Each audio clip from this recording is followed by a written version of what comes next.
Hey y'all, this is Sean, and this is my Razer Blade 15 base model review. Now, I'm a guy that's been using convertibles for years now, such as the Surface Pro 4, Surface Book 1, and now the Surface Book 2 13-inch, which is currently my main machine, for getting work done and doing some light gaming on the go. Now, I do have a gaming desktop at home for getting my more intense workloads done and doing some more hardcore gaming when I am at home. However, two things have changed. One, I'm not at home as much as I used to be, and two, my workload needs and gaming needs have changed for when I'm on the go. This begins my journey into looking into the more powerful, stylish standard laptops. The one thing that I'm afraid of giving up is the Surface Book 2's versatility, the detachable screen, the touch screen, and the pen. So I've been used to that for years now, so I'm looking for a machine that can take care of all of my other gaming and workload needs for me to give up that versatility. And this begins with the Razer Blade 15 base model. Is it enough to pull me away back from the versatile form factor of the Surface Book 2? Well, we shall see. So starting with the outside of the laptop, we have a quite beautiful all black matte metal chassis, incredibly rigid, incredibly durable. The only problem I have with this is, as you can see on the screen, it picks up fingerprint oils like there's no tomorrow due to the matte black finish, which means you'll probably be reaching for your microfiber cloth or something, eyeglasses cleaning cloth, fairly frequently. It should typically take out most of it. If not, just wet it, damp it a little bit, and you'll be able to wipe all of it off. Now, this logo back here is not RGB, it is actually LED, and unfortunately it's not independently controlled through any of the Razer software. On the base model, it's tied to the screen brightness, so be adjusted. Unfortunately, you can't just turn it off, as some people will like to have the logo completely turned off and not be flashing green if you're, let's say outside or whatever the case is.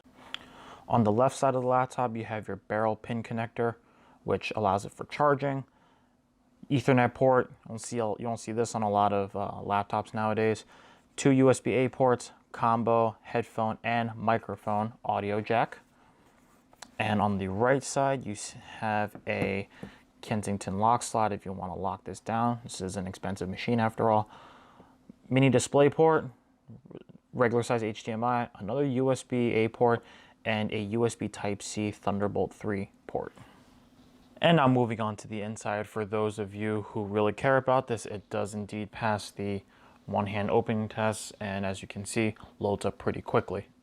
The display option that we get with the Razer Blade 15 base model is a 1920 by 1080p Full HD 60 Hz display. Now, the colors might be coming through quite punchy and saturated, but I can assure you that when you're looking at this in person, the colors aren't in your face, overly saturated. They're actually quite nice to look at, and I do have a gaming monitor and I do know what washed out colors look like. This display is definitely significantly nicer in terms of color quality and color accuracy than my gaming monitor. Typically, I have the brightness set to about 50%. It gets me through almost every indoor scenario that I've been to. Sometimes when I have to go outside or I'm sitting in the sun, I'll punch this up to 75%. 80% brightness, but typically around 50% will get me through almost every scenario. Now on the bottom section here, you have two upward facing speakers that get pretty loud and are pretty clear, especially when you're playing video games or you're listening to music. Now, when you set it to 100%, you're going to get a little bit of scratching, as typically what happens when you have smaller speakers, but if you set it to around 90-95%, you should be perfectly fine. Now, the typing experience on the keyboard itself is very low travel keys. You feel them bottoming out a lot quicker than I have on like my other laptops, such as my Surface Book 2 and the other laptops that I've owned as well. One other thing to also note is I noticed the initial activation force to push down the key is a lot more, and it actually caught me by surprise when I first started typing on this, as I would make some typos and maybe miss a letter here and there. But to initially get the key to punch down and register takes a considerable more force than I'm used to. A gripe that I have with this keyboard should be glaringly obvious is that there's a function key on the right side of the arrows. I don't know whose idea it was to do this, but I've constantly tried to hit the right arrow and now I end up hitting function, wanting to hit the down arrow, I'm hitting right arrow. And I don't know who did this, but this setup right here where the three arrows and then the shift and function flanking it on the right, that's not something that I'm a big fan of. Oh yeah, and the keyboard is RGB and completely customizable through the Razer Synapse software. As you can see, I'm a fan of purple. Now the trackpad is really nice. It's a glass trackpad using Windows Precision drivers. Thank you very much for that one, as it has all the major 3, 4, 2-finger gesture controls and whatnot.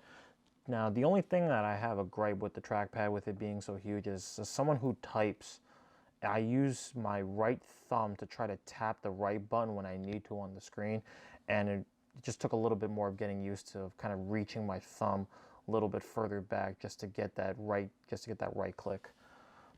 The good part is that when you do click it, not too loud, which is really nice. For the specs of the machine, we have an Intel Core i7-8750H processor, which is a 6-core, 12-thread processor.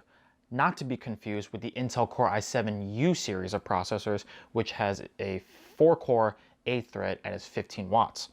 This has 16 gigabytes of DDR4 RAM and has a two storage system. One is an SSD, the other one is an HDD.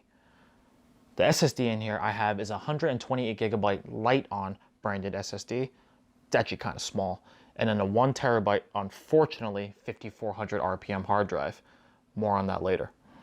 It has a 65 watt-hour battery and a GTX 1060 Max-Q edition. Now the Max-Q edition is the laptop series of GPUs from NVIDIA that what they typically do is cut down about 10% of the performance or so to help with thermals, as you can see, it's a very thin laptop. To showcase some gameplay performance, I'm starting off with Apex Legends. I used the recommended settings from NVIDIA GeForce Experience, which set everything between low to medium. As this is a 60 Hz panel, VSync was turned on, and I was able to hit 60 FPS easily. But when you first drop off the ship, it would dip to the high 40s to mid 50s, then go back to 60 FPS. It is not shown too well here, but I did notice a significant amount of stuttering in between open areas while running and fighting scenes, which that part makes sense, but then it would go back to normal shortly after. Overall, it was a fairly smooth gameplay experience. Sea of Thieves was a phenomenal gameplay experience. I had the game set to the rare preset, and as you can see, I'm easily able to hit over 60 frames a second. However, the only problem with that is because this is a 60 Hz panel, anytime a game typically runs over 60 FPS, you're going to notice screen tearing, which I notice and it bothers me a lot. So for me, I had to turn VSync on, or I frame rate capped it back to 60 FPS. On to a more busy fight scene where I'm trying to take down some skeletons to acquire the loot to sell back to the Order of Souls. As you can see, the gameplay is between 59 to 60 FPS and was a smooth and phenomenal experience. Now, bringing back the 5400 RPM drive. For this game, I noticed it took forever for this game to load. I was seeing load screens and hearing load music that I've never even heard of, as well. This is coming from someone who installs games on SSDs back on his desktop computer. So the only thing that hindered this for me was the incredibly long load times. Was 1, getting the game started, and 2, jumping into a session with my brother and my friends. Now when you are gaming and pushing the GPU, it typically gets hot around this area. The one thing I did appreciate is that Razer built in really thick feet underneath the laptop to raise it off of the surface. As you can see here, there's a fairly sizable gap there to allow for a lot more airflow, which did help with making the machine a little less toasty. For video editing performance, my test was done on an 11-minute QHD 60 FPS clip, and as you can see, the Razer Blade did it in 40 minutes, whereas my Surface Book 2 did it in 51 minutes. the Razer Blade 15 effectively reduced my export times by about 20%, which is a fairly sizable margin. And this leads me to my conclusion. Was the Razer Blade 15 enough to pull me away from the Surface Book 2 13-inch? Well, first, quick comparison. Core i7, 6-core, 12-thread processor. Core i7, quad-core, 8-thread processor. Mo cores, mo power. 16 gigabytes of RAM, 16 gigabytes of RAM. 128 gigabyte SSD, 1 terabyte extremely slow HDD, 512 gigabyte SSD, GTX 1060 Max Q, GTX 1050. Now, overall, between the two machines, the Razer Blade has the specs over the Surface Book 2.